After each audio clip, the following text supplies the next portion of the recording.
Fillimisht, Imam Neveviu rahimahullah, para se me përmend këto hadithe, e ka përmend një hyrje më rëndësishme lidhje me pendimin. Të dashurit e mi, ulemaja, dietarët islam nënvizojnë, thojnë,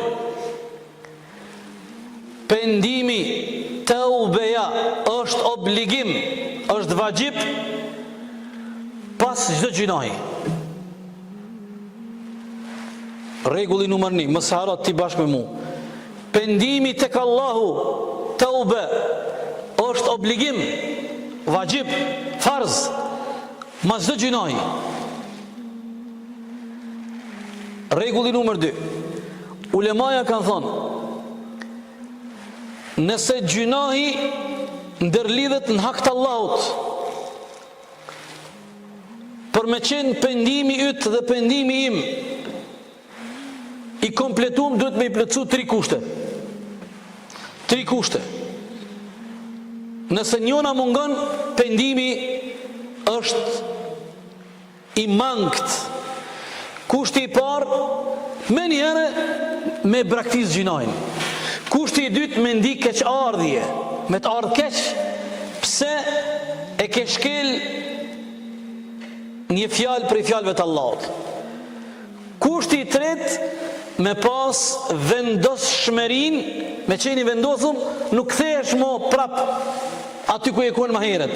Nuk kthehesh me bo gjinahin prap sikur e ke bo më herët. Këto 3 kushte i jepin saktësi, është pendim i sakt, i drejt, i plot, taubeja, kur gjinaj është në hak të Allahut.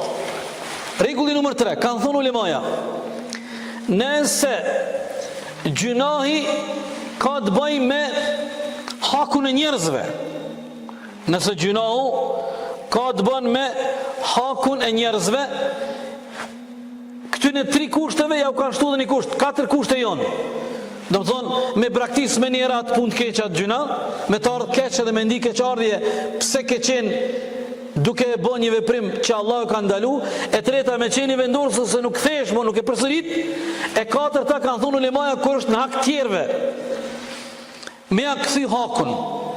Hakun ndaj tjetrit mund tjetë hak material, ki marë pare, i ki marë borç, i ki marë tokë, i ki marë kerë, i ki marë roba, ku ta diune.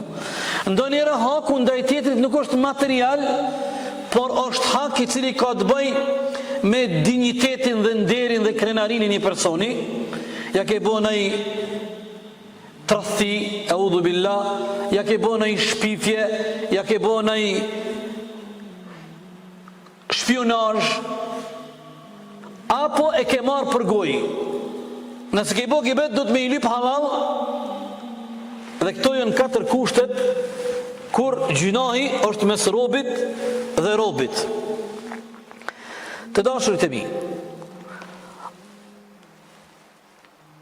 ulemaja, rregulli numër 4, ulemaja kanë ardhur në përfundim duke u bazuar në Kur'anin famadh, duke u bazuar në fjalët e pejgamberit ton sallallahu alaihi wasallam, pendimi se është obligim për çdo musliman dhe muslimane, për këtë çështje ka unanimitet, ijma. Kur kush nuk ka thonë ndryshe. Më lejoni ti përmendi 3 argumente nga Kur'ani që i ka përmend Imam Neveviu, pastaj vazhdojmë me hadithet e kapitullit ton.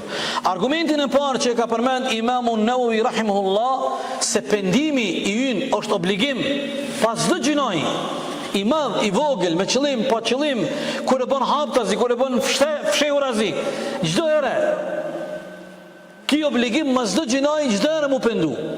Thot Allahu dhul Jalal, sura Nur 31, wa tubu ila Allahi jami'an ayyuhal mu'minun la'allakum tuflihun. Dhe pendohuni ju të gjithë tek Allahu, o besimtar, la'allakum tuflihun, ndoshta do të shpëtoni në këtë botë dhe në botën tjetër. Është interesant, shëqani ka një thirë Allahu mu pendu, në mënyrë urdhërore, besimtarët. Nuk po thot pendoni tek Allahu të gjithë ju gjunahçar, Jo, ejuhel mu'minun, o ju besimtar, pendohuni të gjithë tek Allahu, do të thonë urdhër. Argumenti i dytë që ka përmend Imamu Nawawi është ajeti 3 Hud, Allahu dhul Jalal thot: "Wa anistaghfiru rabbakum thumma tubu ilayhi." Jeni të obliguar të kërkoni falje ndaj Zotit tuaj dhe të pendoheni tek Allahu. Jeni të obliguar të kërkoni falje tek Allahu dhe të pendoheni tek Ai. Dhe argumenti i tretë që ka përmend Imamu Nawawi është ajeti 8, Surja Tahrim, Allahu dhul Jalal thot: "Ya ayyuhalladhina amanu tubu ila Allahi tawbatan nasuha." O ju besimtar, pendohuni tek Allahu me pendim të sinqert. Me pendim të sinqert, me pendim të një mend për një me.